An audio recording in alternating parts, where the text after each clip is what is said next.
अपना नाम भैया बोल्ड बुक में लिखवाना है। सबसे पहले MFA किसने ख़त्म किया है, वो भी पोस्ट बैच में, वो भी 1 घंटे की क्लास में, और वो भी प्रैक्टिस क्वेश्चंस के साथ, वो भी शुगल मेले के साथ।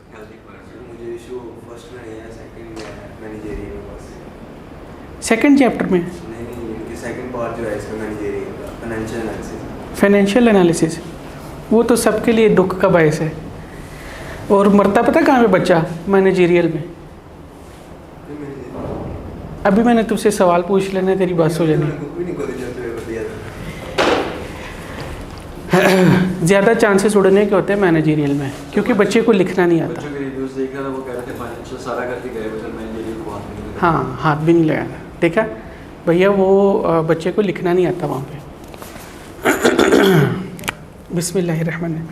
जनाब, हमने क्या बात की थी कि अगर बारगेनिंग पावर ऑफ कस्टमर ज़्यादा है तो क्या होगा? बारगेनिंग पावर ऑफ कस्टमर ज़्यादा है तो ऑटोमेटिकल बात है, ये अंडरस्टूड बात है कि हमारी कंपनी की, ये हमारी कंपनी है, ये हमारी कंपनी है, ये हमारे कस्टमर्स हैं ना जिनकी बारगेनिंग पावर ज़्यादा है, तो इसका मतलब है हमारी बारगेनिंग पावर कम है। जब मेरी बारगेनिंग पावर कम है तो इसका मतलब है मुझे इसकी मर्ज़ी के मुताबिक काम करना पड़ेगा। मैं चाहता हूँ 100 रुपये की एक चीज़ बेचूँ, ये कहता है कि 90 रुपये की चीज़ बेचो, तो अल्टीमेटली मुझे इसकी बात मानना पड़ेगी। मान लीजिए कि मेरी कॉस्ट जो है वो 80 रुपये है, तो मैं चाहता था 20 रुपये मुनाफा कमाऊँ।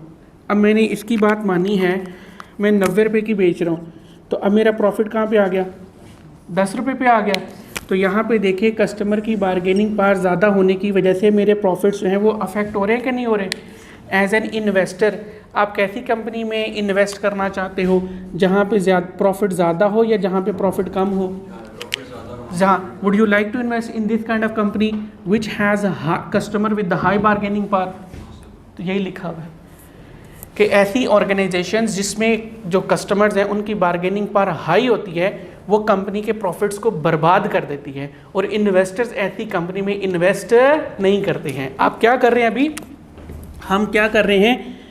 हम कर रहे हैं एनालिसिस ऑफ कंपैटिटिव फोर्सेस।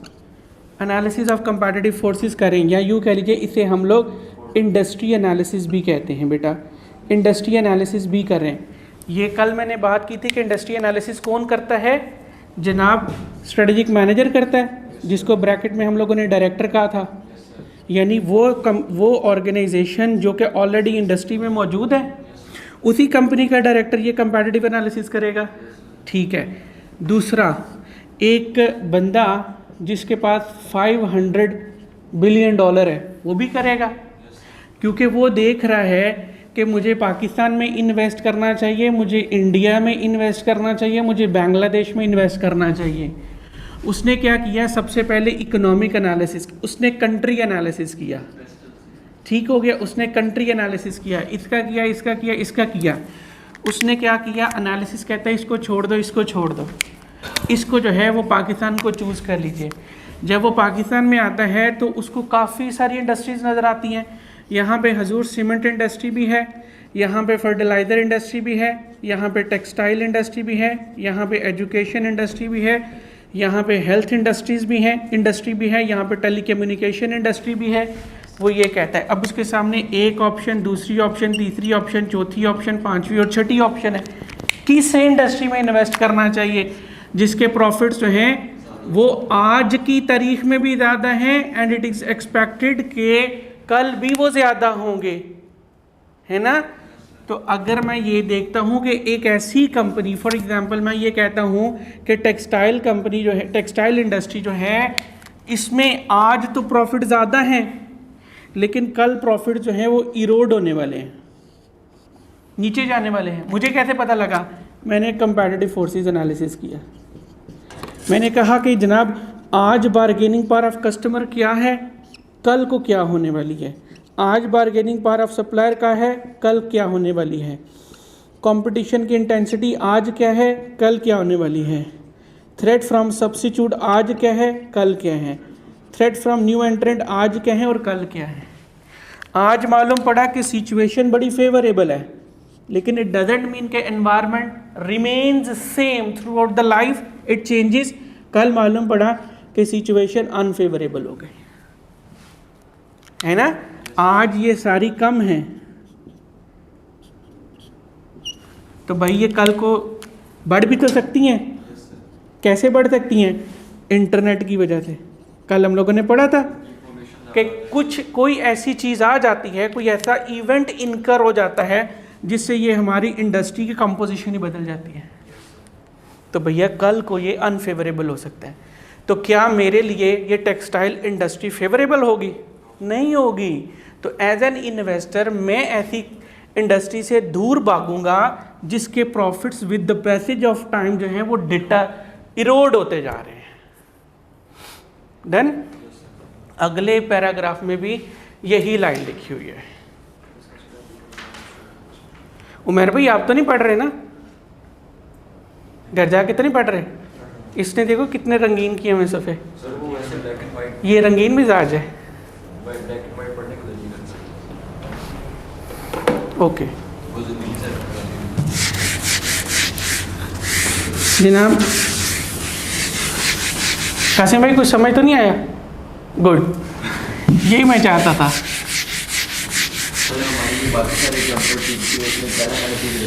जी बाकी सारी आपने एग्जांपल ठीक नहीं है, सिर्फ पहला एनालिसिस गलत किया कि वो पाकिस्तान में इन्वेस्ट कर रहा है। अल्लाह करे ऐसा माहौल आ जाए।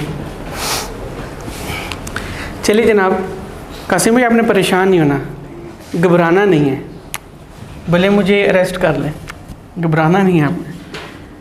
अच्छा जनाब, पांचवी क्या थी? Threat from new entrants. ये नोट्स जो हैं ये कासिम भाई को दिखाइएगा एक दफ़ा, वो तसल्ली कर लें एक दफ़ा। कासिम भाई इन्हीं चीज़ों से पढ़ना है हमने, इसलिए टेंशन नहीं लेनी। आसान ज़ुबान में हलवा लिखा हुआ है, बस घर जाके टेस्ट कर लेना इस चीज़ को और इन्जॉय कर लेना। जनाब हमने कहा था कि थ्रेट फ्रॉम न्यू एंट्रेंट्स भी देखना है। थ्रेट फ्रॉम न्यू एंट्रेंट्स ज़्यादा भी हो सकता है, कम भी हो सकता है, ऐसे ही है। सवाल पैदा होता है कि हजूर कैसे मालूम पड़ेगा कि थ्रेट फ्रॉम न्यू एंट्रेंट्स ज़्यादा है या कम हो रहा है? तो इसका जवाब माइकल पोर्टर ने दिया। माइकल पोर्टर कहता है कि there are number of different factors that help us to determine if the threat from new entrant is increasing और डिक्रीजिंग है। मैंने सवाल किया कि हजूर वो फैक्टर्स तो बता दीजिए, तो उसने यहाँ पे बताए फिर हमें कैपिटल रिक्वायरमेंट्स हैं। अगर तो इंडस्ट्री में एंटर होने के लिए हमें ज़्यादा कैपिटल रिक्वायर्ड है तो कम लोग उस इंडस्ट्री में आएंगे। Think about automotive industry. Automotive industry या चलिए ऑटोमोटिव इंडस्ट्री के बारे में सोच लीजिए, टेलीकम्युनिकेशन इंडस्ट्री के बारे में सोच लीजिए। ये कंपनीज लगाना आसान काम है, we need millions of dollars. लेकिन एक जो रिटेल स्टोर है, एक ग्रॉसरी स्टोर ओपन करने के लिए हार्डली हमें जो है वो 3 से 4 लाख रुपए की ज़रूरत होती है। तो किस इंडस्ट्री में न्यू कमर्स के आने के चांसेस ज़्यादा हैं, इसमें या इसमें?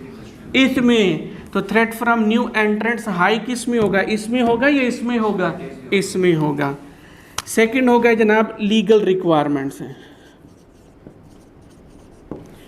लीगल रिक्वायरमेंट जनाब इंडस्ट्री में दाखिल होना, ये लीजिए दाखिल होना और फिर इंडस्ट्री में स्टे करना इंतहाई मुश्किल है। क्यों? क्योंकि एंटर होने से पहले हमें काफ़ी स्ट्रिंजेंट किस्म की लीगल रिक्वायरमेंट से गुजरना पड़ता है, और जब हम लोग इंडस्ट्री में दाखिल हो जाते हैं फिर भी गाहे बगाहे over the period of time हमें कई तरह की लीगल रिक्वायरमेंट्स को पूरा करना पड़ता है। एक सिनेरियो ये हो सकता है काफ़ी लीगल रिक्वायरमेंट है, तो दूसरा क्या हो सकता है चीदा लीगल रिक्वायरमेंट्स हैं। तो आप किस इंडस्ट्री को चूज़ करोगे? जिसमें लीगल रिक्वायरमेंट्स कम है, जिसमें कानूनी बखेड़े कम हैं। आप ये सोचिए pharmaceutical industry, pharmaceutical industry versus again retail industry, retail store industry. यहाँ पे क्या है, आपको एंटर होने से पहले ड्रग्स अथॉरिटीज़ वालों को सेटिस्फाई करना पड़ेगा। अदर कानूनी रिक्वायरमेंट्स हो सकती हैं। फिर जब आपने जो है फॉर एग्जांपल आपको ISO सर्टिफिकेशन लेना पड़ती है, उसको मेंटेन रखना पड़ता है। ड्रग अथॉरिटी प्राइस कंट्रोल वालों को मेंटेन रखना पड़ता है। इंपोर्ट एक्सपोर्ट को जो है वो देखना पड़ता है। काफ़ी सारे कवानीन जो हैं वो इस इंडस्ट्री पे लागू होते हैं। इसके बरक्स अगर आपने कोई किराना स्टोर बनाना है तो सादा सी बात है, आप जो है वो फूड अथॉरिटी वालों के पास जाइए, आप उनको जो है वो थोड़ा सा सेटिस्फाई करिए, एक वो सर्टिफिकेट ले लीजिए और आप बस आपने जो है उसको मेंटेन रखना है। फूड अथॉरिटी होती है जहाँ पे आपको लाइसेंस लेना पड़ता है। ठीक हो गया जनाब। तो दूसरी थी हमारी लेजिस्लेटिव रिक्वायरमेंट्स हैं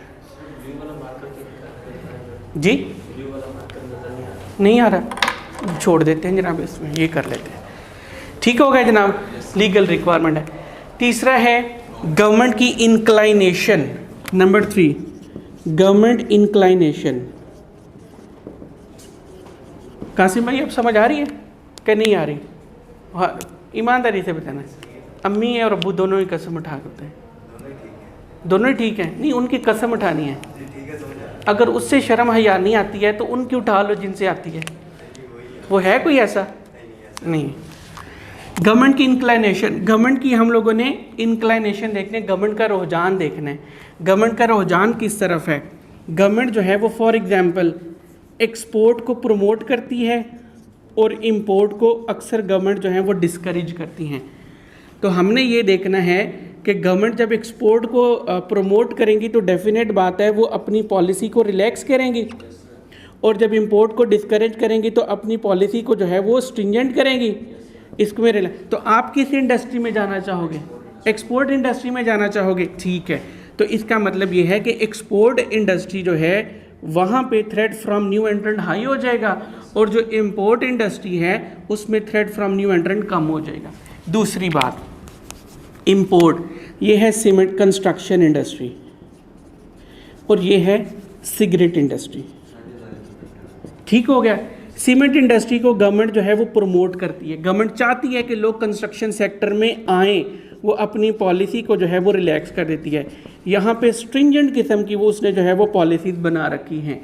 यहाँ पे हैवी किस्म के टैक्सेस जो हैं वो उसने लगा रखे ताकि नशइयों की तादाद कम की जा सके। तो आप किधर जाना चाहोगे, इधर या इधर? डेफिनेट बात है इधर। तो इसका मतलब है कि कंस्ट्रक्शन इंडस्ट्री में थ्रेट फ्रॉम न्यू एंट्रेंट जो है वो हाई हो जाएगा, और इसमें थ्रेट फ्रॉम न्यू एंट्रेंट जो है वो कम हो जाएगा। ठीक हो गया जनाब, ये बात समझ आ रही है? फिर उसके बाद आ जाता है, अल्लाह आपका भला करे, availability of factor of production. ठीक हो गया, availability of factor of production.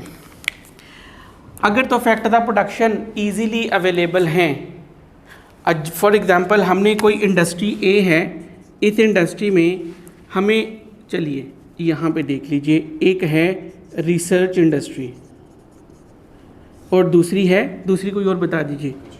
Construction नहीं, चलो एक कंस्ट्रक्शन नहीं, हम लोग हॉस्पिटल कर लेते हैं, हॉस्पिटल इंडस्ट्री मतलब हेल्थ इंडस्ट्री कर लेते हैं, हेल्थ इंडस्ट्री कर लेते हैं।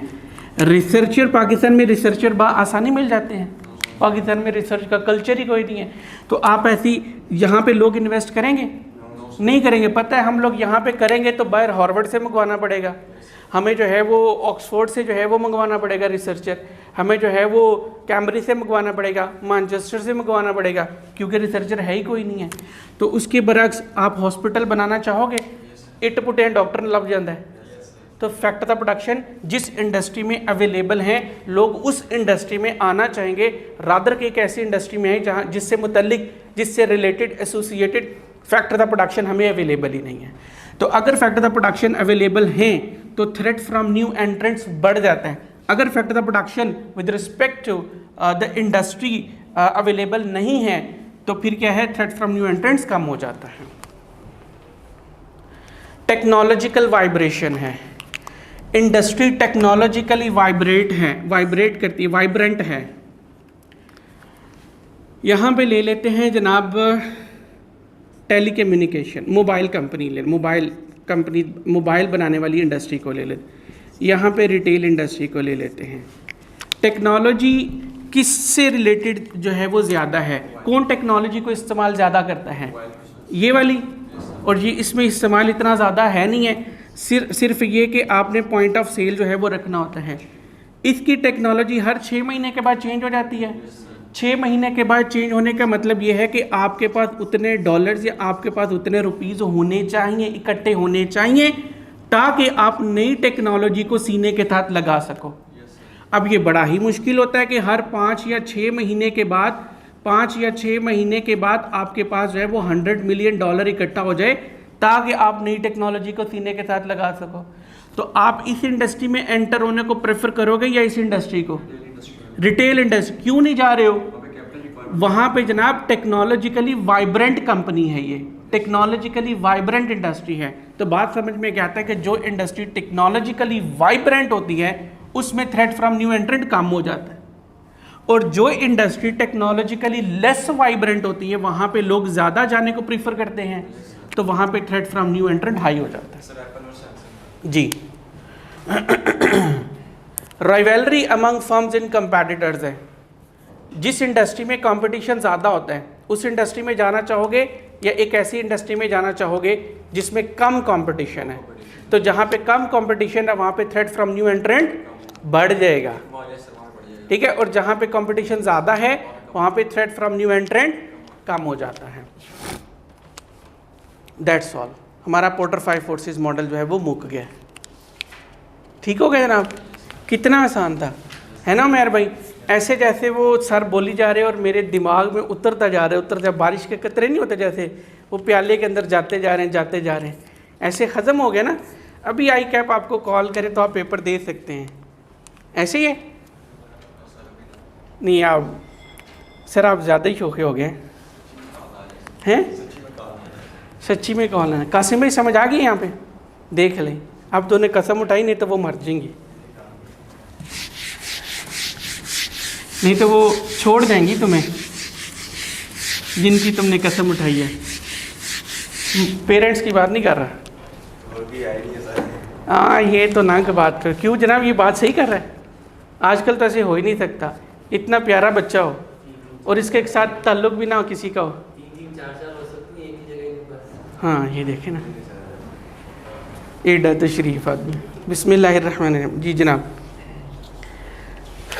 चैप्टर 7 है, इसमें कंटेंट्स क्या क्या है? हमारे पोर्टर 5 फोर्सेस मॉडल है, अल्हम्दुलिल्लाह कंप्लीट हो गया। लाइफ साइकिल मॉडल है। अच्छा जनाब, पोर्टर 5 फोर्सेस मॉडल से रेलिवेंट एक्सपेक्टेड है कि सवाल आ जाएगा। अब इसका सवाल हल कैसे करना है? सवाल सिनेरियो में आने के चांसेस जो हैं वो ज़्यादा हैं। एक ही टेक्निक। अच्छा सिनेरियो किस तरह होगा? आगे 1 line, 2 line, 3 line, 4 line, 5 line, बस ये सवाल होगा। एग्जामिनर बोलेगा, एग्जामिनर ये कह सकता है कि आइडेंटिफाई करिए कि किस फोर्स के बारे में बात की जा रही है, किस फोर्स के बारे में बात की जा रही है, और बताइए कि उसकी डायरेक्शन जो है वो क्या है। राइट? मैं बताता हूँ, वो थोड़ा सा रख दिया करिए ना। आइडेंटिफाई करिए और बताइए। अब इसमें हमें सॉल्व कैसे करना होगा? अब हमें करना क्या है? टक टक टक टक टक टक टक टक, स्कीम एंड स्कैन, वही वाला तरीका। Scheme and scan. Scheme and scan क्या है जनाब? मुझे ये देखना है कि अच्छा ये कंपैटिटिव फोर्सेस वाली बात की गई है तो मुझे सारा कुछ रिकॉल करना है। अच्छा ये वाली फोर्सेस, उससे मुतल्लिक जहाँ पे भी मुझे कोई टारगेट मिलता है उसको फटाफट से हाईलाइट कर लेना है। हाईलाइट कर लिया, वहाँ से पकड़ लेना। बाकी तमाम इन्फॉर्मेशन जो है वो डिस्ट्रैक्टर है। हम लोगों ने स्किम कर दिया, अब स्कैन कर लेना है। स्कैन करके हम लोगों ने अपनी रिक्वायर्ड इन्फॉर्मेशन जो है वो निकाल ली।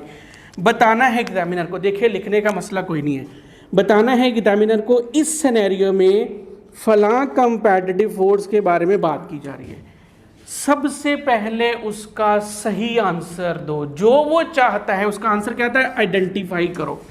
आइडेंटिफिकेशन कर दी मैंने, एक बात। दूसरी बात, जस्टिफाई करो। जस्टिफाई करो कि जनाब आपने ये कहा कि bargaining power of customer is increasing in given scenario. इसको जस्टिफाई करिए। मैं यहाँ पे इसको ख़त्म करूँ, जस्टिफिकेशन बताने लगा। आइडेंटिफाई कर दिया, डिफाइन करिए कि वाकई ये बार्गेनिंग पावर ऑफ कस्टमर है। आपने बाय रेफरिंग टू मॉडल आपने डिफाइन कर देना कि बार्गेनिंग पावर ऑफ कस्टमर क्या होती है, ये कब इंक्रीज होती है, जनरल डिस्कशन करनी है। कौन सी जो स्लाइड में थी कि अगर ये वाला फैक्टर होगा तो बार्गेनिंग पावर बढ़ेगी, ये वाला फैक्टर होगा तो बार्गेनिंग पावर बढ़ेगी, ये वाला फैक्टर होगा तो बार्गेनिंग पावर बढ़ेगी। कम से कम 1-2 फैक्टर आप वहां पे मेंशन कर दीजिए और फिर कहिए कि देखो हजूर इस गिवन सिनेरियो में ये वाला फैक्टर जो है ये इंक्रीज हो रहा है, इस वजह से मैं तुम्हें कह रहा था कि bargaining power of customer is increasing. ठीक हो गया, आपने जस्टिफाई किया, नीचे दैट्स वाई कंक्लूजन कर दे दीजिए। है कोई मुश्किल, लिखने का कोई मसला है? इसमें 1 सेंटेंस लगता है, इसमें 2 सेंटेंस लगते हैं, इसमें 1 सेंटेंस लगता है, इसमें 1.5 सेंटेंस लगता है। अगर ये 3 नंबर का आ जाए तो आपको 3 number I am damn sure कि इंशाल्लाह एग्जामिनर दे देगा, राइट? इसी तरीके से हमें आंसर मेंशन करना है।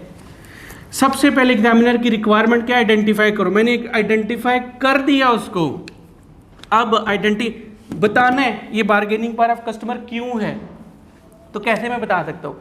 Bye referring to the model we go through in our study text या क्लास में जो पढ़ते हैं उसके साथ रेफर करके बताना है कि जनाब इस वजह से ये बार्गेनिंग पावर है, बार्गेनिंग पावर ऑफ कस्टमर इस वजह से, और ये बढ़ रही है, ये वाले इंडिकेशंस होंगे तो हम कहते हैं कि bargaining power of customer is increasing over the period of time. तो देखो जनाब ये वाली चीज़, ये तमाम फैक्टर्स जो हैं वो उस तरफ जो है वो जा रहे हैं, लिहाजा बार्गेनिंग पावर ऑफ कस्टमर जो है वो इंक्रीज हो रही है। डन। मैंने यहाँ पे कोई कंक्लूजन नहीं दिया, मैंने जस्ट आइडेंटिफाई किया, कंक्लूजन यहाँ पे मैंने उसको दे दिया कि bargaining power of customer is increasing. Done.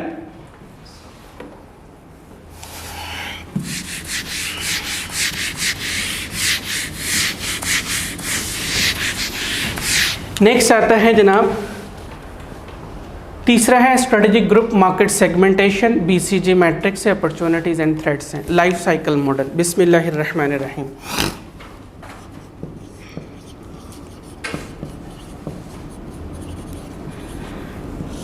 Life cycle model, life cycle किसकी लाइफ साइकिल के बारे में बात कर रहे हैं? प्रोडक्ट की लाइफ साइकिल के बारे में बात कर रहे हैं, प्रोडक्ट लाइफ साइकिल की बात कर रहे हैं। यहाँ से देखिएगा, किसी भी प्रोडक्ट के जन्मदिन से लेके उसके मरने के दिन तक का जो दरमियानी गैप है, दरमियानी जो ड्यूरेशन है, इसे हम लोग PLC कहते हैं, प्रोडक्ट लाइफ कहते हैं, सॉरी सी नहीं कहते हैं, उसको बाद में फिर C कह दिया जाता है। किसी भी प्रोडक्ट के जन्मदिन से लेके उसके मरने के दिन तक के जो दरमियानी ड्यूरेशन है उसे प्रोडक्ट लाइफ कहते हैं, उसे प्रोडक्ट लाइफ कहते हैं। अब ये प्रोडक्ट लाइफ जो है ये 1 दिन की भी हो सकती है, ये 1 महीने की भी हो सकती है, ये 1 साल की भी हो सकती है, ये 10 साल की भी हो सकती है, ये 1 सदी की भी हो सकती है, 1 सेंचुरी की भी हो सकती है, और ऐसा भी हो सकता है कि कुछ प्रोडक्ट्स पैदा तो हो गई लेकिन अभी वो मरी नहीं है। फॉर एग्ज़ाम्पल ऐसी कौन सी प्रोडक्ट है? कोका कोला, ठीक हो गया, पेप्सी कोला, ठीक हो गया, नेस्ले की काफ़ी सारी प्रोडक्ट्स हैं, होंडा है, टोयोटा है, टोयोटा करोला है, सुजुकी, मर्सिडीज बेंज हैं, S क्लास, पैदा तो होगी लेकिन अभी तक मरी नहीं। ऐसी किसी भी प्रोडक्ट के जन्मदिन से लेके उसके मरने के दिन तक का जो दरमियानी ड्यूरेशन होता है उसे प्रोडक्ट लाइफ कहते हैं। हम इस प्रोडक्ट लाइफ साइकिल को इंपॉर्टेंट वर्ड बोलने लगा हूँ, फॉर सेक ऑफ एनालिसिस। हम इस प्रोडक्ट लाइफ को 4 स्टेजेस में या 4 फेजेस में जो है वो डिवाइड कर देते हैं। स्टेज नंबर 1 या phase 1 introduction phase, stage number 2 growth phase, stage number 3 maturity phase, और स्टेज नंबर 4 डिक्लाइन स्टेज या फेज है। मैंने अभी बोला for the sake of analysis. Analysis क्या है कि मुझे कैसे पता लगेगा कि मेरी प्रोडक्ट जो है वो किस स्टेज पे है, ताकि मैं एप्रोप्रिएट स्ट्रैटेजी जो है वो इम्प्लीमेंट कर सकूं। मालूम करने के लिए कि अभी मेरी प्रोडक्ट जो है वो किस फेज पे है, ताकि हम लोग सूटेबल अप्रोप्रिएट स्ट्रैटेजी जो है वो इम्प्लीमेंट कर सके। इस वजह से हम प्रोडक्ट को 4 स्टेजेस में डिवाइड कर देते हैं। ये प्रैक्टिकली हम लोग इसको मज़ीद फेजेस में भी डिवाइड कर सकते हैं। फॉर एग्जांपल इसमें प्री इंट्रो स्टेज भी होती है, जिसको डेवलपमेंट स्टेज भी कहते हैं, उससे पहले रिसर्च स्टेज भी होती है, pre maturity, post maturity phase भी होती है, लेकिन वो हमारे सिलेबस का पार्ट नहीं है। हमारे सिलेबस में ये है कि प्रोडक्ट लाइफ को हम लोग 4 फेजेस में डिवाइड कर देते हैं। प्रोडक्ट लाइफ साइकिल को 4 फेजेस में, 4 स्टेजेस में हम लोग डिवाइड कर देते हैं ताकि एनालिसिस किया जा सके। भाई क्या एनालिसिस करना है? एनालिसिस ये करना है कि हमें पता लग सके कि हमारी प्रोडक्ट की सिचुएशन क्या है, हमारी प्रोडक्ट की कंडीशन क्या है, हम ताकि हम लोग एप्रोप्रिएट स्ट्रैटेजी जो है वो चूज़ कर सकें। सवाल पैदा होता है कि कैसे पता लगेगा कि हमारी प्रोडक्ट जो है वो इंट्रो स्टेज पे है या ग्रोथ स्टेज पे है या मैच्योरिटी स्टेज पे है या डिक्लाइनिंग स्टेज पे है।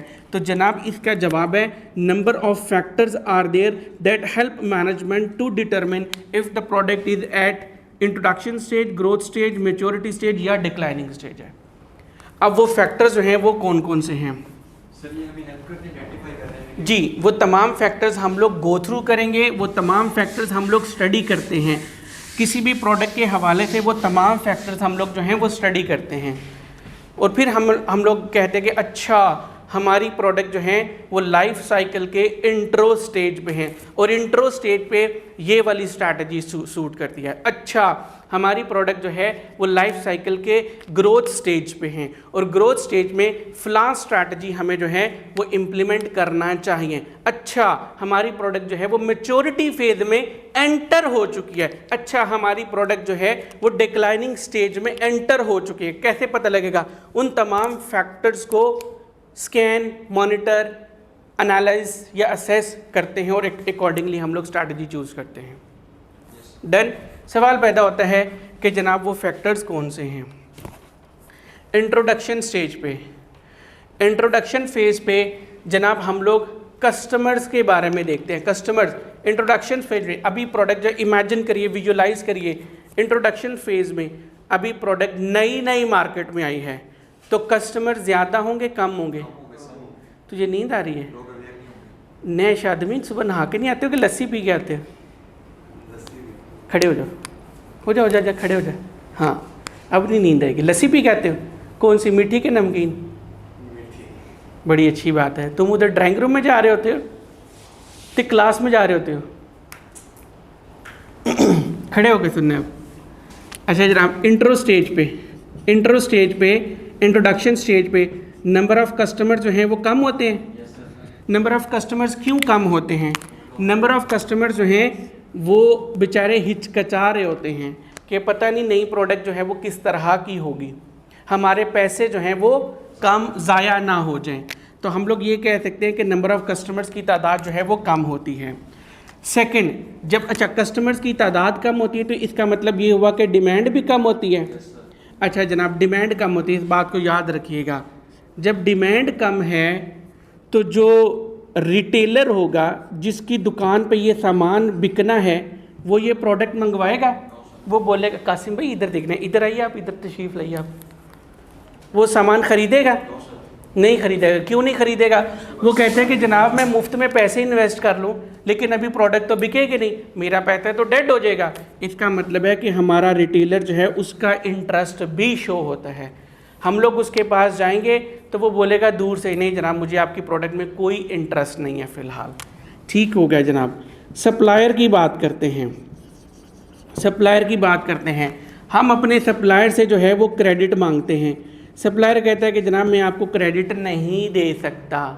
क्यों? क्योंकि हमारा क्रेडिट शुरू होता है अगर आप फॉर एग्ज़ाम्पल 5 लाख टन से ज़्यादा जो है वो हमसे परचेज़ करोगे तो, और मैं अभी इतना परचेज़ नहीं कर पा रहा।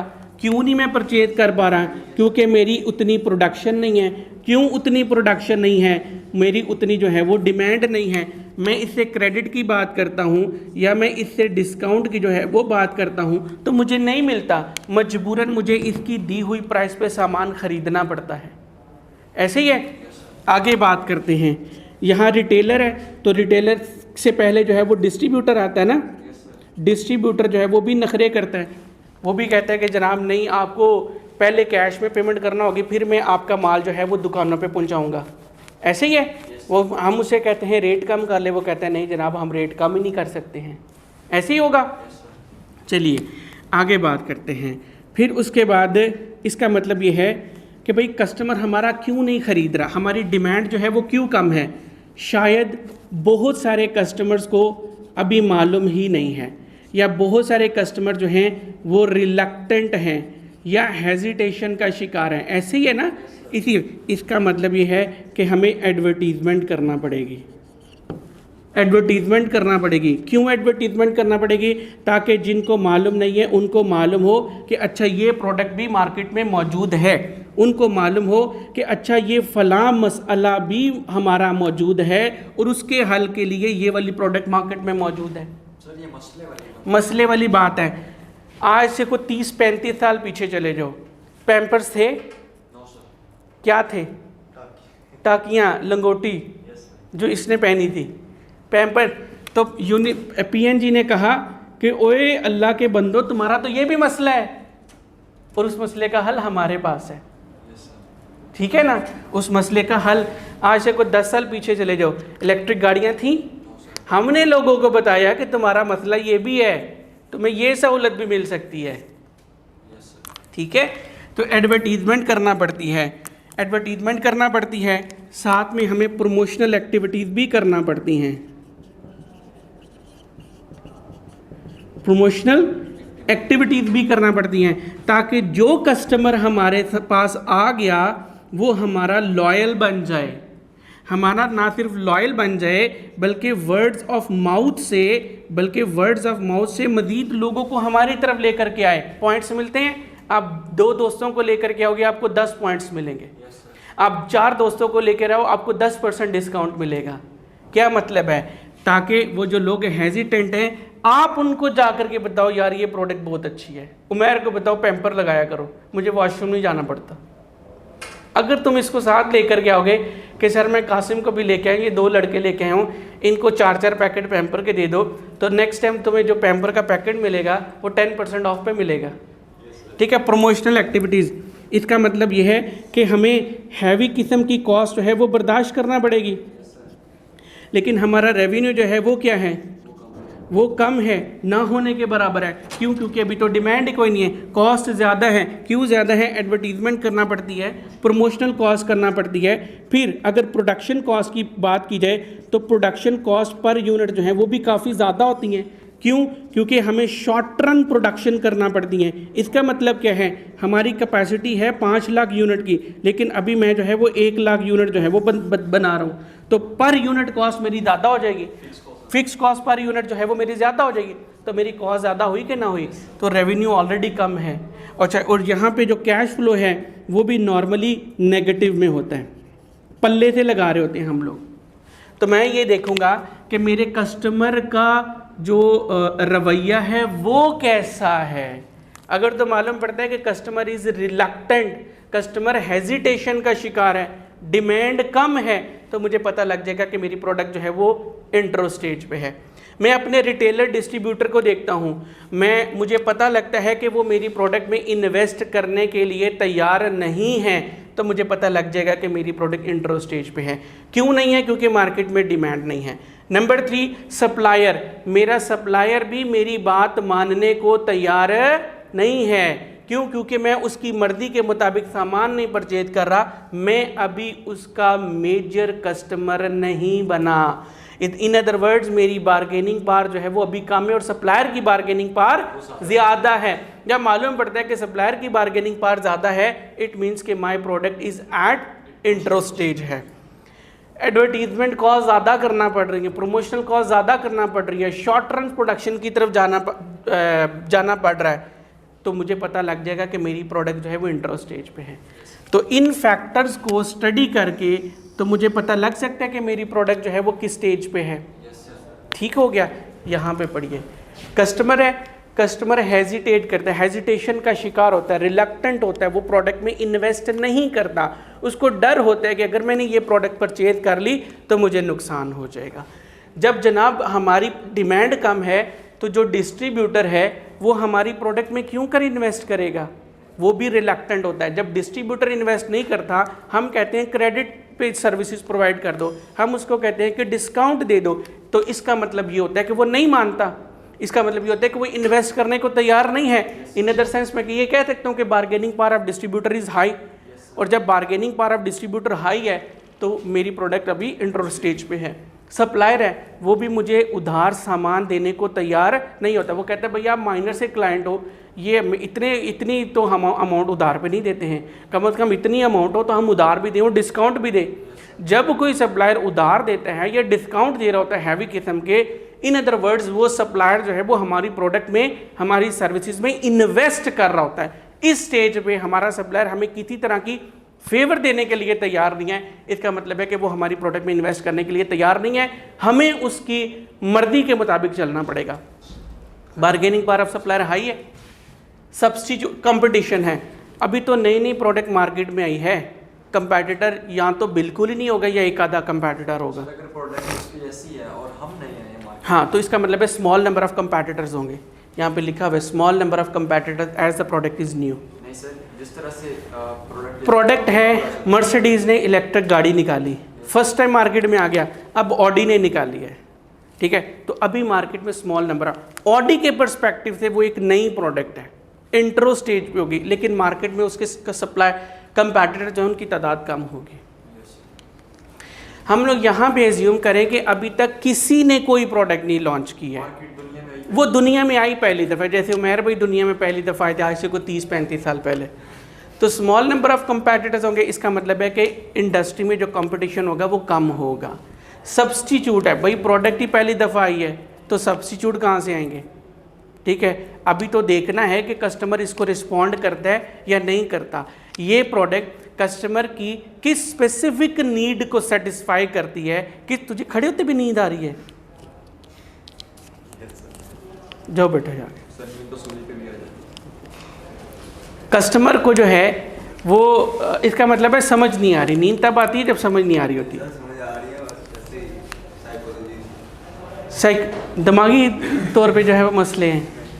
इसका मतलब ये है कि सब्स्टिट्यूट जो हैं वो भी ना होने के बराबर होंगे, तो इसका मतलब है कि ऑलमोस्ट ज़ीरो थ्रेट होगा फ्रॉम सब्स्टिट्यूट्स। कॉस्ट की बात होगी, high research and development cost होती हैं हमारी, फिर उसके बाद शॉर्ट प्रोडक्शन रन होने की वजह से कॉस्ट पर यूनिट हमारी हाई होती है।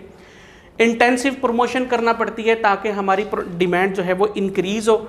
स्पेशलाइज्ड डिस्ट्रीब्यूटर जो है वो हमें हायर करना पड़ते हैं या खड़े करना पड़ते हैं ताकि हमारी प्रोडक्ट जो है वो एटलीस्ट मार्केट तक तो जाए ना, जिससे हमारी टोटल कॉस्ट जो है वो इंक्रीज़ हो जाती है।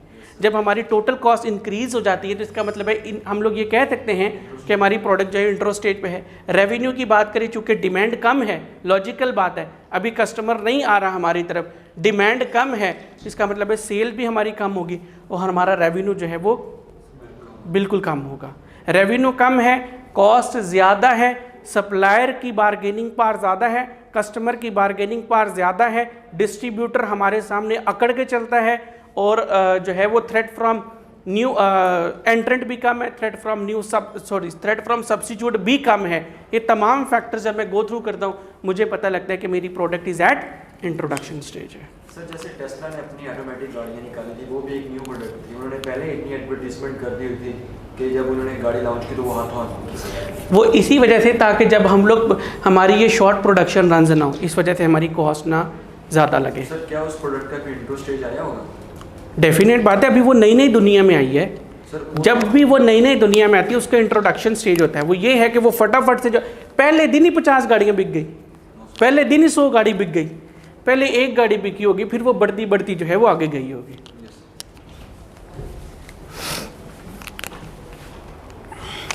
ग्रोथ स्टेज है। अब हमने चूँकि इंट्रो स्टेज पे काफ़ी ज़्यादा एडवर्टीज़मेंट की होगी, काफ़ी ज़्यादा हम लोगों ने प्रमोशन की होंगी, तो अब आहिस्ता आहिस्ता कस्टमर्स की तादाद बढ़ना शुरू हो चुकी होगी। जब कस्टमर की तादाद बढ़ेगी तो इसका मतलब है कि डिमांड भी इंक्रीज़ कर रही होगी। जब डिमांड इंक्रीज़ कर रही होगी, जब कस्टमर ख़रीदना चाहता है तो कस्टमर किसके पास जाता है? रिटेलर के पास जाता है ना।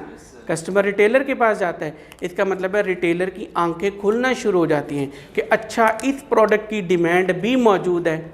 अब जब डिस्ट्रीब्यूटर उस रिटेलर के पास ऑर्डर लेना आता है कि जनाब आप कौन सी प्रोडक्ट जो है वो ऑर्डर करना चाहोगे, वो ये कहता है कि हजूर आपके पास फ़लाँ कंपनी की प्रोडक्ट है। वो कहता है नहीं जनाब हमने तो अभी वो रखी ही नहीं है, हमारे पैनल पे तो वो आई नहीं है, हम लोग तो वो डिस्ट्रीब्यूट नहीं करते हैं। वो एक दिन आता है, दूसरे हफ्ते आता है, तीसरे हफ्ते आता है, वो रिटेलर से उसको पता लगता है कि अच्छा यार कितने सारे रिटेलर जो हैं ये प्रोडक्ट मांगना शुरू हो चुके हैं, डिमांड करना शुरू हो चुके हैं। वही रिटेलर, वही डिस्ट्रीब्यूटर जो पहले अकड़ के चलता था, अब वो बेचारा आजिज़ी के साथ कंपनी के दरवाजे में दाखिल होता है कि पहले मैं अकड़ के चला था, अब मेरी कुत्तों वाली होने वाली है। तो वही कंपनी के सामने जो है वो कहता है कि जनाब हम आपको 10 दिन छोड़िए पूरे 1 महीने का क्रेडिट देते हैं, हम आपको 10% छोड़िए हम आपको 15% जो है वो डिस्काउंट ऑफर करते हैं। क्यों? क्योंकि पता है जैसे ही ये आइटम दुकान पे जाएगी टिकट की तरह बिकेगी, नून लीग के टिकट की तरह बिकेगी।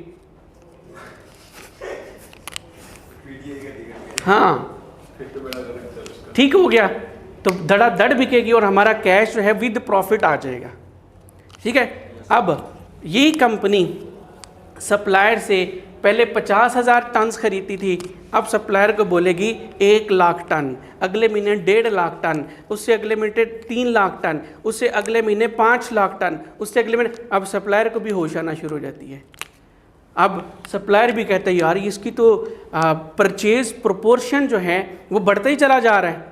अब वो सप्लायर भी बड़ी आजिज़ी के साथ फ़ोन करता है, अब्बा जी की हाल है, ठीक है जनाब आपको हमारी तरफ से किसी तरह की कोई दिक्कत का सामना हो रहा हो, हमारा जो सेल ऑफिसर है वो टाइम पे ना आ रहा हो, हमारा जो सेल्स डिपार्टमेंट है वो आपके साथ कोऑर्डिनेट ना कर रहा हो, तो आप मुझे बताइएगा, मैं खुद आपके जूते साफ़ करूँगा आके। तो वही सप्लायर जो पहले अकड़ के चलता था अब उसे ही पता होता है कि जनाब मुझे आजिज़ी के साथ इस दफ्तर में फ़ोन करते हैं। तो ये क्या कहते हैं, जनाब आप अपने सेल्स डिपार्टमेंट को अपने पास ही रखिए, बस ये है कि थोड़ी सी डिस्काउंट दे दीजिए। वो कहते हैं हजूर अब्बा जी मैं तो यही बात करने लगा था अगली, आप 10% मांग रहे हो 20% लीजिए, 2 महीने का क्रेडिट मांग लो 3 महीने के लीजिए। क्यों? क्योंकि पता है कस्टमर की demand with the passage of time बढ़ रही है। क्यों बढ़ी थी? इंट्रो स्टेज पे हम लोगों ने दबा के एडवर्टीजमेंट की थी, सोशल मीडिया प्लेटफॉर्म यूज़ किए थे, इलेक्ट्रॉनिक मीडिया यूज़ किया था, टेलीविज़न मीडिया, फिर हम लोगों ने पेपर मीडियम जो है वो भी इस्तेमाल किया था ताकि हम ज़्यादा से ज़्यादा कस्टमर्स को अपनी प्रोडक्ट के बारे में जो है वो बता सकें। तो सप्लायर भी नीचे, डिस्ट्रीब्यूटर की बार्गेनिंग पावर भी नीचे, कस्टमर की बार्गेनिंग पावर जो है वो भी नीचे, क्योंकि अब नंबर ऑफ कस्टमर्स इंक्रीज होता चला जा रहा है।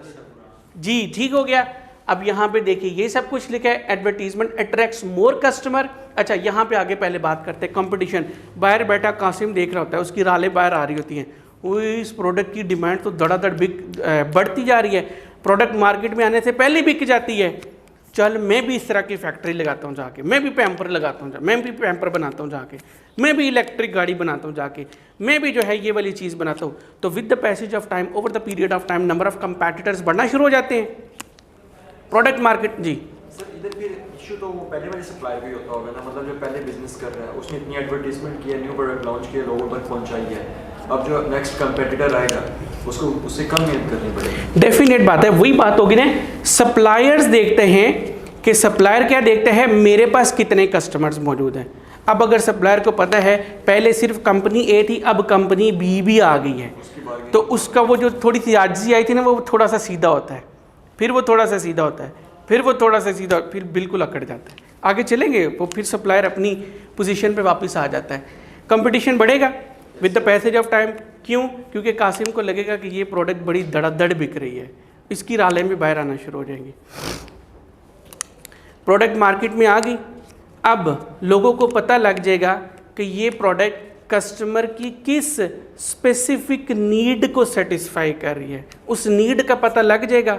ये रिसर्च की जाएगी इस नीड को फर्दर किस किस तरीके से सेटिस्फाई किया जा सकता है, तो उस प्रोडक्ट का ऑल्टरनेट जो है वो फिर मार्केट में आना शुरू हो जाएगा। ठीक हो गया। तो यहाँ पे देख लीजिए रिवर्स इंजीनियरिंग स्टार्ट हो जाती है। चाय में ऐसी कौन सी चीज़ है कि लोग जो हैं वो धड़ाधड़ पीते जा रहे हैं? कैफीन। तो कैफीन और किस किस प्रोडक्ट में ऐड की जा सकती है और कस्टमर को दी जा सकती है? कॉफ़ी, कोल्ड ड्रिंक, सिगरेट, उसे क्या कहते हैं, नस्वार, भांग, ठीक है, और रेड बुल, एनर्जी ड्रिंक्स, ठीक है, वो सारी प्रोडक्ट्स फिर मार्केट में आना शुरू हो जाती हैं। तो threat from substitute starts increasing. Got it बेटा? कॉस्ट है। अब हमारी कॉस्ट जो है उसमें क्या होता है, अब हमारी चूँकि डिमांड वक्त के साथ साथ बढ़ रही है, हमारी फैक्ट्री की मैक्सिमम जो कैपेसिटी थी वो 5 लाख यूनिट बनाने की थी, अब डिमांड जो है वो 10 लाख यूनिट तक चली गई है। तो अब हमें जो है वो अपनी कैपेसिटी इंक्रीज़ करना पड़ेगी। तो कैपेसिटी इंक्रीज़ करने से मुतलिक मेरी कॉस्ट जो है वो बढ़ जाएगी। ठीक हो गया। वर्किंग कैपिटल की डिमांड बढ़ जाएगी, मुझे जो है वो फाइनेंसिंग करवाना पड़ेगी, बैंक से ओवरड्राफ्ट लेना पड़ेगा, छोटे छोटे लोन्स लेना पड़ेंगे ताकि मैं अपने वर्किंग कैपिटल को पूरा कर सकूं, उसकी नीड को मैं सेटिस्फाई कर सकूं।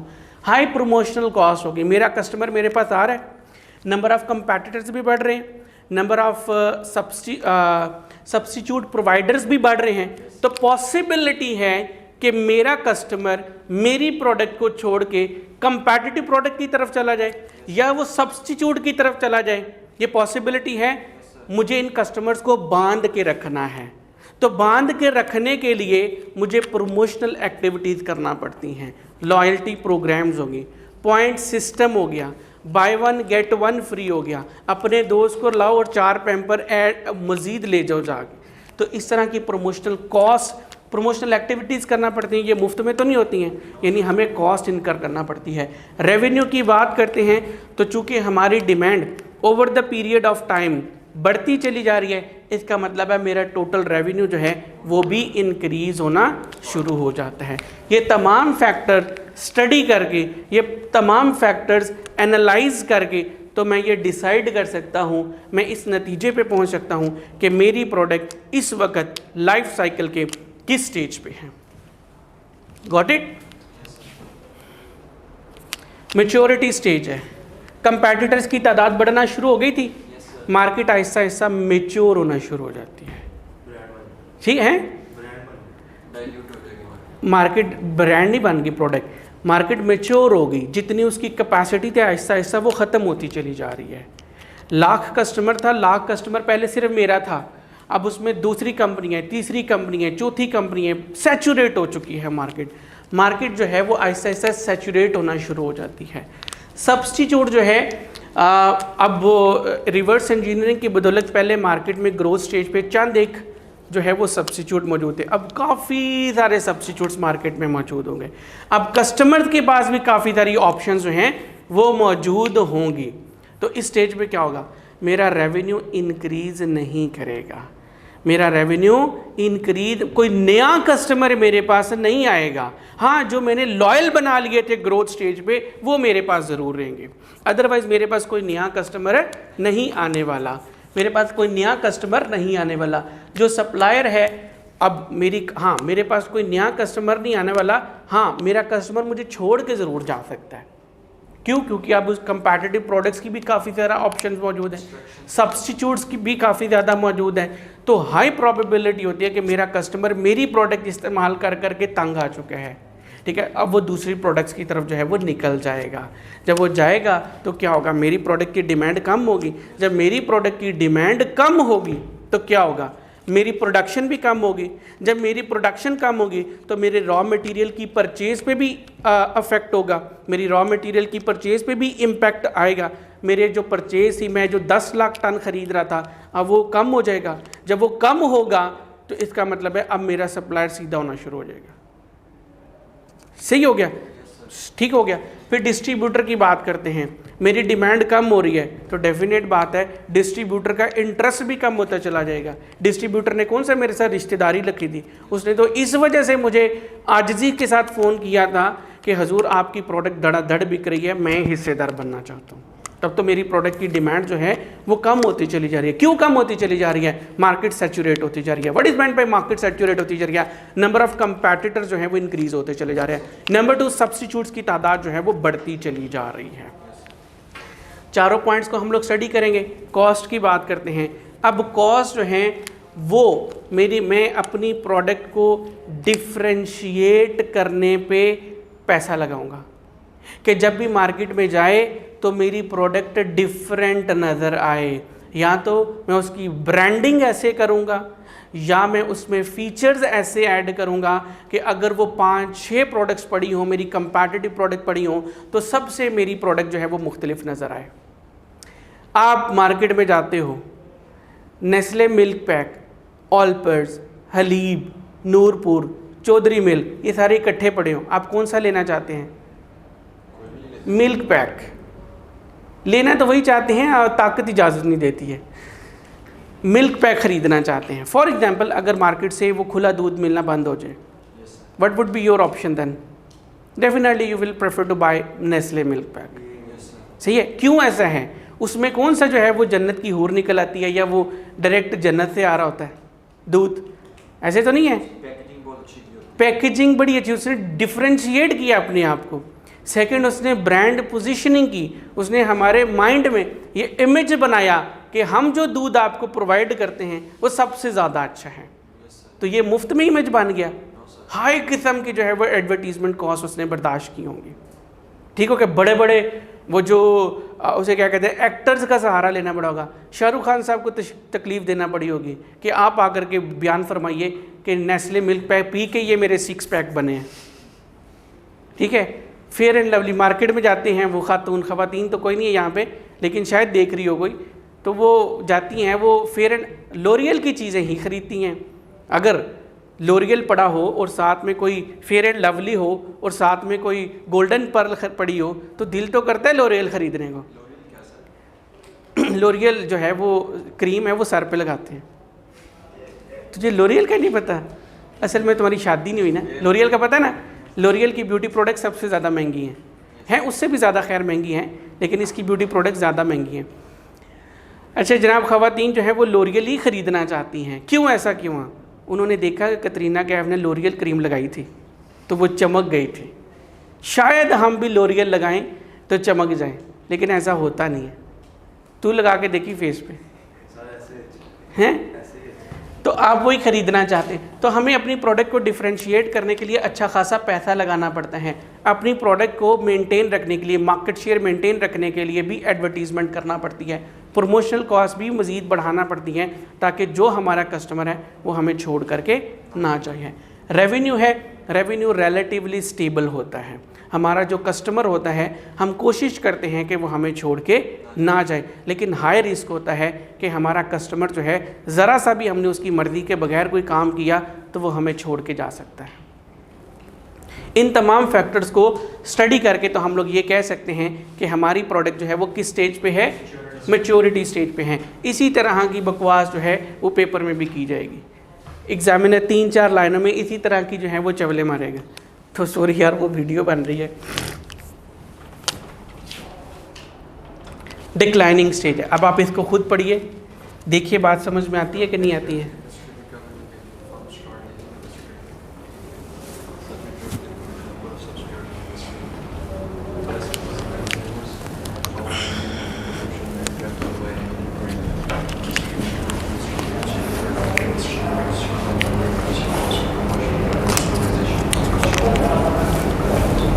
कासिम तुम ना पढ़ना, शायद दिमाग काम करने लग जाए।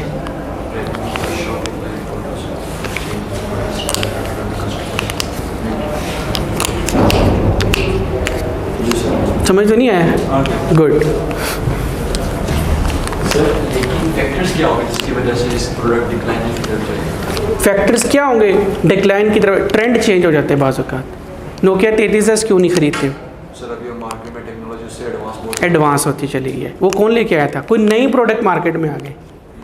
स्मार्टफोन आया था तभी तो आपने नोकिया 3310। डीजल पे चलने वाली गाड़ी क्यों नहीं खरीदते हो? नहीं, चलो कल को अल्लाह दे, अल्लाह पैसे दें तो गाड़ी कौन सी खरीदोगे, इलेक्ट्रिक कार खरीदोगे, पेट्रोल कार खरीदोगे या डीजल वाली? Why not diesel? वो 4 पे, वो जो इलेक्ट्रिक गाड़ी है उसके क्या 6 पहिए होंगे या वो उड़ के तुम्हें ले जाएगी कहीं में? ऑब्सोलीट होते जा रही हैं वो डीजल और पेट्रोल। यानी ट्रेंड चेंज होता चला जा रहा है। सही है, तो ये रीजंस होती हैं हमारे। बाज़ वक़्त ट्रेंड चेंज होते चले जाते हैं, बाज़ वक़्त हमारी औकात से ज़्यादा महंगा होता चला जा रहा होता है उसका इस्तेमाल।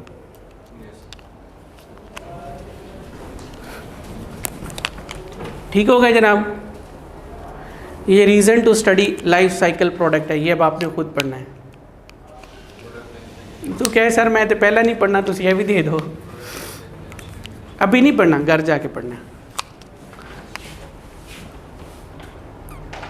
ठीक हो गए जनाब? नेक्स्ट आते हैं BCG जी। लेक्चर नहीं एंड होता? लेक्चर बेटा 2 बजे ही एंड होता है। बेटा तवज्जो से सुनिएगा, 3 अटैम्प्ट्स में ये तीनों दफ़ा ये सवाल आ चुका है जी। BCG मैट्रिक्स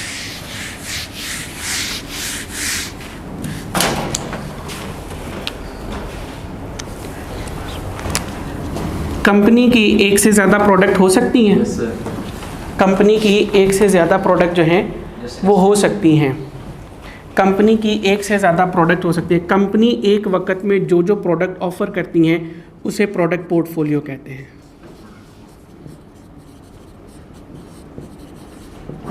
ठीक है जनाब? मुझे as strategic manager of the, कितना आसान है उमर भाई, आप क्यों स्माइल कर रहे हैं? Good food good life. Product portfolio, अच्छा प्रोडक्ट पोर्टफोलियो, कंपनी एक वक्त में जितनी भी प्रोडक्ट बनाती है बेचती हैं उसे प्रोडक्ट पोर्टफोलियो कहते हैं। एज ए डायरेक्टर मुझे पता होना चाहिए कि मेरी कौन सी प्रोडक्ट जो है वो कैसा परफॉर्म कर रही है। सवाल बनता है, मैंने सोचा कि मेरी कौन सी प्रोडक्ट जो है वो कैसा परफॉर्म कर रही है, मुझे पता होना चाहिए। मैंने सोचा कैसे करूं कैसे करूं कैसे करूं कैसे करूं कैसे करूं। अचानक से मुझे किसी ने कहा कि फ़लाँ टूल इस्तेमाल करिए, फ़लाँ टूल इस्तेमाल करिए। इस टूल को इस्तेमाल करके आप अपनी ईच प्रोडक्ट की परफॉर्मेंस को, आप अपनी ईच प्रोडक्ट को इवैल्यूएट कर सकते हो। आप अपनी तमाम प्रोडक्ट की, हर एक प्रोडक्ट की परफॉर्मेंस को इवैल्यूएट कर सकते हो। मैंने कहा जनाब ये बताइए कि ये फ़लाँ टूल से क्या मुराद है? उसने कहा कि BCG मैट्रिक्स जो है वो इस्तेमाल करिए। मैंने कहा यार ये BCG मैट्रिक्स से क्या मुराद है? उसने कहा यार मुराद का तो मुझे कुछ नहीं पता, बस मुझे इतना पता है कि USA की एक कंपनी है, उसने जो है जिसका नाम है बोस्टन कंसल्टिंग ग्रुप है, उन्होंने ये टूल जो है वो डेवलप किया है। ये एक मैनेजमेंट कंसल्टिंग ऑर्गेनाइजेशन है, उनके CEO ने ये वाला टूल इस्तेमाल किया है। वो ये कहता है कि आप इस टूल को इस्तेमाल करके तो आप अपनी तमाम प्रोडक्ट्स की परफॉर्मेंस को इवैल्यूएट कर सकते हो। मैंने कहा यार बड़ी अच्छी बात है, मुझे ये बताइए कि मुझे इस टूल को इस्तेमाल करना है तो मैं अपनी प्रोडक्ट को कैसे इवैल्यूएट कर सकता हूँ, किस एंगल से जो है वो इवैल्यूएट कर सकता हूँ। या यूँ कह लीजिए कि BCG मैट्रिक्स ये कहता है कि आप अपनी हर प्रोडक्ट को 2 पर्सपेक्टिव से, 2 एस्पेक्ट से इवैल्यूएट करिए। नंबर 1 उसका रिलेटिव मार्केट शेयर देखिए, उसका रिलेटिव मार्केट शेयर जो है वो देखिए। नंबर 2 उसमें ग्रोथ पोटेंशियल देखिए। रिलेटिव मार्केट शेयर देखिए और सेकंड आप उसका जो है वो ग्रोथ पोटेंशियल चेक करिए। मैंने कहा यार ये रिलेटिव मार्केट शेयर जो है वो एक्सप्लेन कर दो। तो उसने कहा यार इसका सिंपल सा फार्मूला है। इसका फार्मूला क्या है? Total sale of company product divided by total sale of all competitive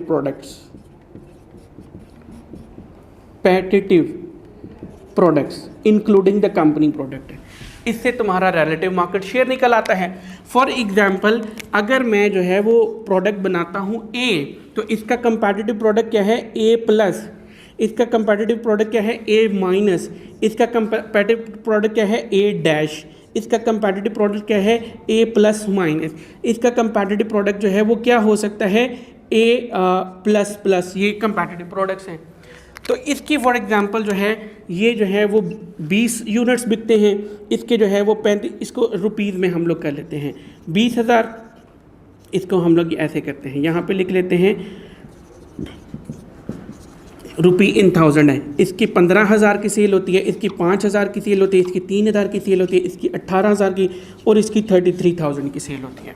calculate करिए, ये आ जाएगा 20 40 43 और ये कितना हो गया 43 और 33 कितना हो गया 76 हो गया। 8 6 14 8 और 1 94। तो ये 94 जो है वो यहाँ पे आ जाएगा हजूर, 94 जो है वो यहाँ पे आ जाएगा और मेरी टोटल मेरी प्रोडक्ट जो है वो ये है, उसका 20 है तो 20 डिवाइडेड बाय 94 करिए, 21.27% है। ये मेरी प्रोडक्ट का मार्केट शेयर है। यहाँ से देखिए सबसे बड़ा मार्केट शेयर जो है वो किसका है 33 का। इसका कितना बनता है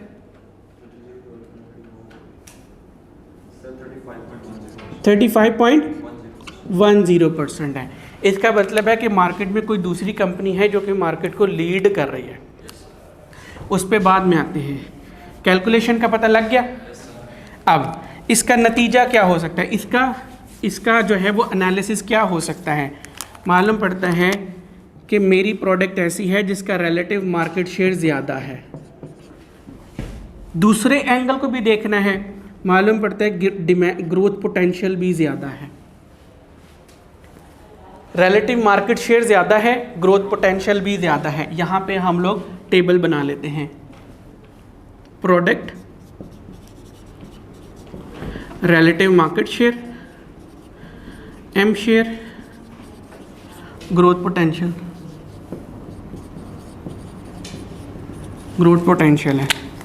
मालूम पड़ता है जनाब रिलेटिव मेरी प्रोडक्ट ए है, इसका रिलेटिव मार्केट शेयर भी ज़्यादा है, इसका ग्रोथ पोटेंशियल भी ज़्यादा है। ठीक है। ऐसी प्रोडक्ट जिसका रिलेटिव मार्केट शेयर ज़्यादा है, ग्रोथ पोटेंशियल ज़्यादा है, इसे हम लोग स्टार कह देते हैं। दूसरा, मेरी एक और प्रोडक्ट भी है जिसका नाम है बी। मालूम पड़ता है मैंने बी को इवेलुएट किया, मालूम पड़ा इसका रिलेटिव मार्केट शेयर तो ज़्यादा है लेकिन इसकी डिमांड पोटेंशियल कम है। हो सकता है ना। मैंने यहाँ पे लिखा बी, रिलेटिव मार्केट शेयर ज़्यादा है, ग्रोथ पोटेंशियल कम है। ऐसी प्रोडक्ट को हम लोग कहते हैं कैश काउ। सर जिसका मार्केट शेयर ज़्यादा तो उसकी तो डिमांड भी ज़्यादा होगी। जी ज़रूरी है। मेच्योरिटी पे जो प्रोडक्ट्स होती हैं उसकी तो डिमांड ख़त्म हो जाती है, लेकिन वो प्रोडक्ट सबसे ज़्यादा बिक रही है। पेट्रोल पे चलने वाली गाड़ियाँ मेच्योरिटी स्टेज पे हैं, ठीक है। इसके बाद ईवी आने वाली है, ईवी आ चुकी है, ये इन्होंने डिक्लाइन होना है। पाकिस्तान की बात करते हैं, पाकिस्तान में सबसे ज़्यादा 4 व्हीलर कौन सी बिकती है, सिडान कार की अगर बात, सिडान कहते हैं ना उसको, वो जो होती है सिडान, सबसे ज़्यादा टोयोटा करोला बिकती है। फिर उसके बाद होंडा आती है, फिर उसके बाद जो है वो सुजुकी आती है। सबसे ज़्यादा, हालांकि ये इसका डिमांड पोटेंशियल अब कम होता जा रहा है लेकिन मार्केट में सबसे ज़्यादा बिक रही है। ठीक है। तो रिलेटिव मार्केट शेयर ज़्यादा है लेकिन डिमांड पोटेंशियल कम है। ऐसी प्रोडक्ट को कैश काउ कहते हैं। तीसरा सिनेरियो क्या हो सकता है, रिलेटिव मार्केट शेयर कम है लेकिन डिमांड पोटेंशियल ज़्यादा है। डिमांड, मार्केट में काफ़ी ज़्यादा डिमांड मौजूद है लेकिन हमारी प्रोडक्ट नहीं बिक रही है। Look at this one, market में शायद डिमांड ज़्यादा है लेकिन हमारी प्रोडक्ट कम बिक रही है। तो ये मेरी कोई प्रोडक्ट सी है, ये मेरी कोई प्रोडक्ट सी है जिसके बारे में हम लोगों ने एनालिसिस किया। यहाँ पे मैं लिख देता हूँ, डिमांड पोटेंशियल कम है, रिलेटिव मार्केट शेयर कम है, डिमांड पोटेंशियल ज़्यादा है। समझ नहीं आ रही मेरी प्रोडक्ट क्यों नहीं बिक रही है, यही सवाल होगा ना। ऐसी प्रोडक्ट को कहते हैं क्वेश्चन मार्क। मार्केट में भी पोटेंशियल है, मार्केट में पोटेंशियल है लेकिन पता नहीं मेरी प्रोडक्ट क्यों नहीं बिक रही है। और फिर चौथी मेरी प्रोडक्ट है जिसका जनाब रिलेटिव मार्केट शेयर भी कम है और उसका डिमांड पोटेंशियल भी ज़्यादा है। ठीक हो गया, ये है प्रोडक्ट कम कम। प्रोडक्ट डी है, इसे कहते हैं कुत्ता प्रोडक्ट, डॉग। ठीक हो गया जनाब। ऐसी प्रोडक्ट जिसका रिलेटिव मार्केट शेयर ज़्यादा है, डिमांड पोटेंशियल ज़्यादा है, that is known as star according to the BCG matrix. अब इसका भी यही एनालिसिस किया होगा। चलिए मैं कहता हूँ कि ये हम इसको जो है ऐसे करते हैं, इसको लिख देते हैं 20, इसको लिख देते हैं 33। अब ये जो है 35% शेयर लेके बैठी है सबसे, और जो है वो इसके बाद किसी का इसके बराबर नहीं है, किसी का इसके बराबर नहीं है। तो इसका मतलब है ये मार्केट को लीड कर रहा है, ये मार्केट लीडर बन जाएगा। अभी सिर्फ जो है वो रिलेटिव मार्केट शेयर है। डिमांड मैं यहाँ से शेयर देख करके कह सकता हूँ कि ग्रोथ पोटेंशियल क्या है? नहीं कह सकता। ग्रोथ पोटेंशियल पता लगेगा डिमांड से। चलिए जनाब, 25 करोड़ आबादी है, अभी तक सिर्फ 6 करोड़ लोगों तक जो है वो सामान पहुँचा है, तो पीछे कितने रह जाते हैं? 5 करोड़ कर लीजिए, 20 करोड़। 20 डिवाइडेड बाई 25 करिए, 80% लोगों तक अभी सामान नहीं पहुंचा। सिर्फ 5 डिवाइडेड बाय 25 करिए, 20 पर।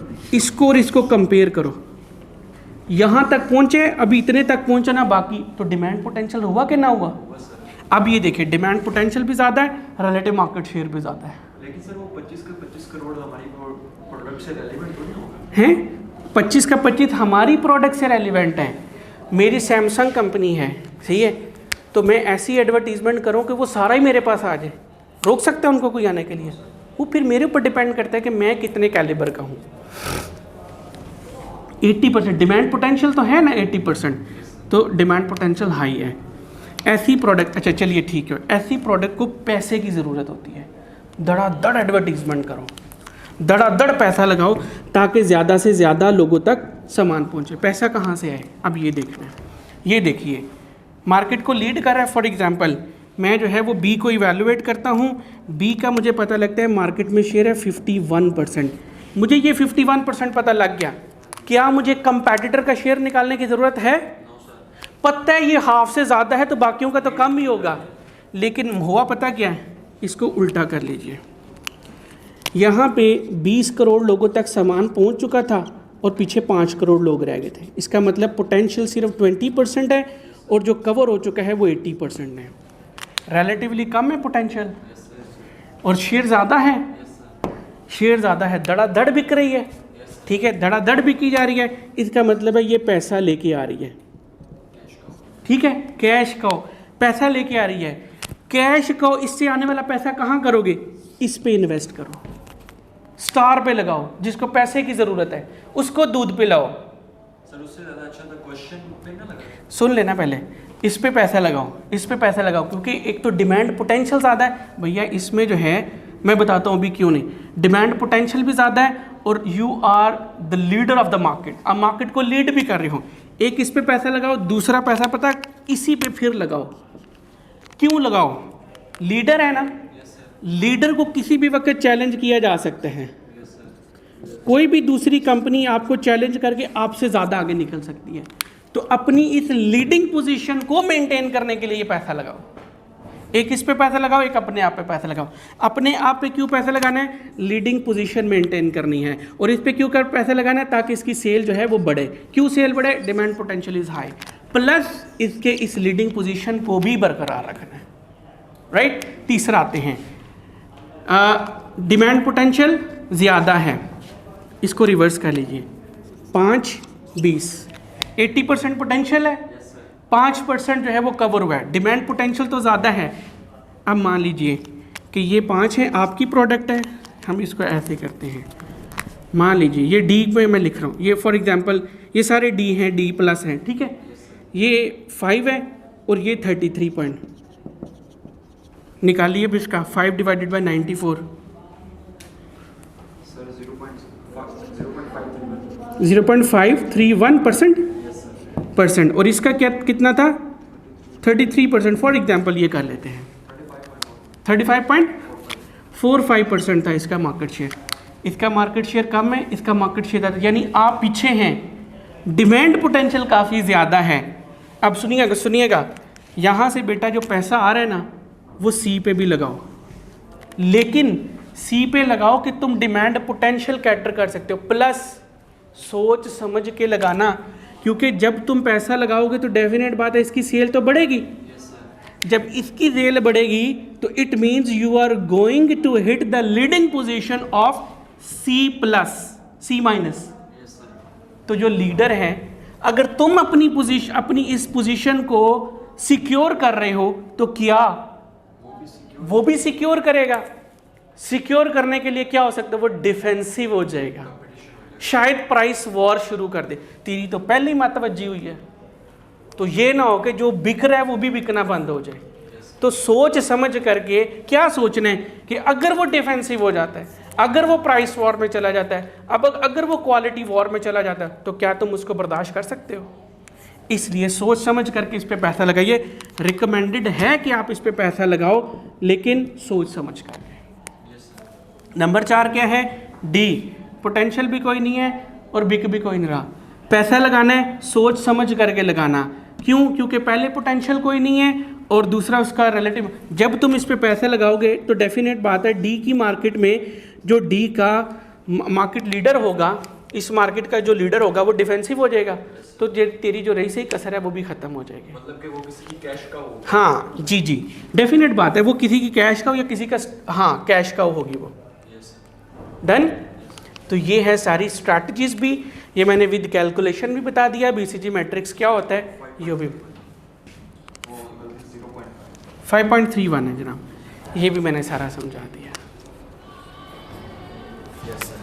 We have covered about 75% of chapter 7.